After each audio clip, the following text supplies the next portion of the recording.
Okay. First question is favorite superhero show right now. If anyone's been following anything I've said, most likely it's going to be no surprise that it is Arrow.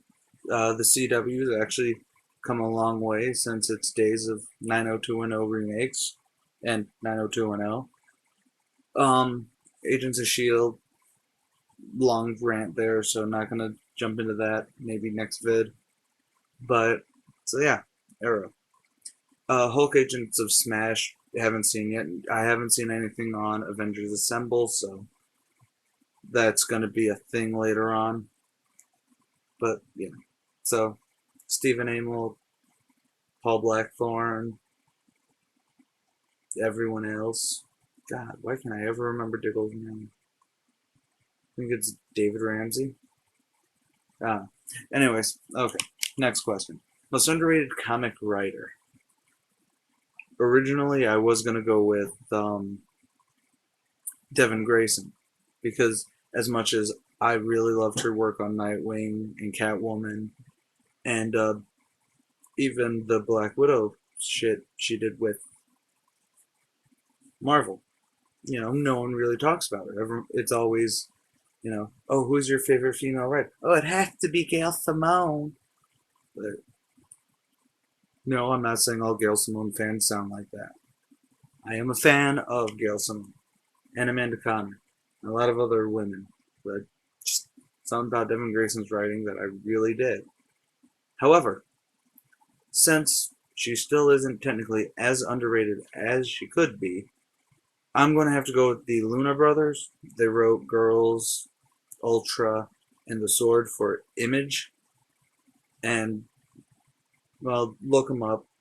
They're from California. They are writing, they're a brother duo. One's writer, one's artist right now, and actually really good at art and writing too. But, anyways, next question is, if given the opportunity, would I get into a hand-to-hand combat with Joss Whedon?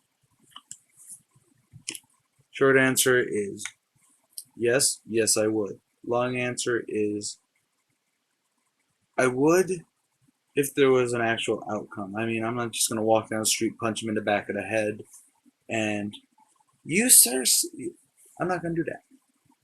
If it's, hey, you beat me in a fight, I'll give you the money for a film. Yeah, I'd hit him with a baseball bat for less, but still. However, the duel that I've been challenging him has been filmmaking, because we all know how I think of him as a solo filmmaker. Yeah. Next one. Uh, what did I feel about the Mandarin Twist in Iron Man 3? Uh, Iron Man 3 is actually my favorite Iron Man film, mostly because I really don't like the character. I've never liked Tony Stark. I have no problem with Rhodey when he was Iron Man, not that Iron Patriot war machine nonsense. But I wasn't expecting the twist. Let's be fair. Or rather, better answer would be, we all know Guy Pearce has been the villain since what? Even Sam Rockwell was the same fucking character in Iron Man 2. I think it was Sam Rockwell. But long story short, it's always the rich capitalistic guy, not the, well, I want to say foreigner, but Ben Kingsley was what? Southern in the film? So, but I like it. I like it.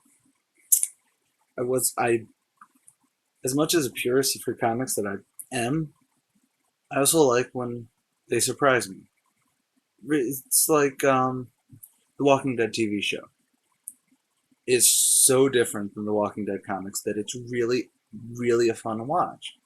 Granted, you can turn around and say it runs way slower than, but I mean, spoilers, Andrew's still alive in the comics, last I knew, and so Sophia. So, but yeah, Iron Man, Iron Man 3 twist, I liked it. That's about it. I didn't love it. I'll admit that. because it was kind of a weak cop out. Because I want to see some 10 magic rings. Heck, even just the 10 rings terrorist cell that was brought up in like the first movie. But anyways, next question. My favorite version of Robin. Ooh, okay. My favorite version of Robin is Tim Drake. I loved him as Robin. He is my favorite Robin. He is the quintessential Robin for anyone who's been following comics. However, if we're going with characters as a whole, then it has to be Dick Grayson. I'm not wearing my Dick Grayson hoodie, but most likely during the Archivist show that's coming someday soon, it'll pop up. But so yeah, Tim Drake is my favorite version of Robin. I've always liked it when it's more foil and more of a extension of Batman instead of being the dumbass in distress. So, Tim Drake as Robin. However, if we're talking about, however, I do also think he has my favorite solo series when he became Red Robin after that whole fiasco. You know, Batman R.I.P. Batman Rip, I think, was the jumping on point because he's going around saying, "No, I can find Bruce. I'll find him." Everyone's looking at him like he's insane.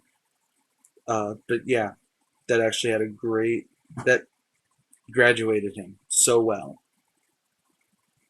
But all that changed when the Didio hit. Anyways, next question. Most surprising comic. Most surprising recent comic has to be Harley Quinn issue 0. I was expecting to hate this thing wholeheartedly, completely, unrefutably hate it, but I don't. It was actually really nice, and I'd also like to say I told you so towards the people who were bitching about, oh, the suicide contest was so stupid. Yes, it was stupid because they could have done it about so much more tactfully, but it actually comes into play really well in issue 0, and everyone should definitely give it a read. Now, on that same train, most disappointing comic, recent comic. Honestly,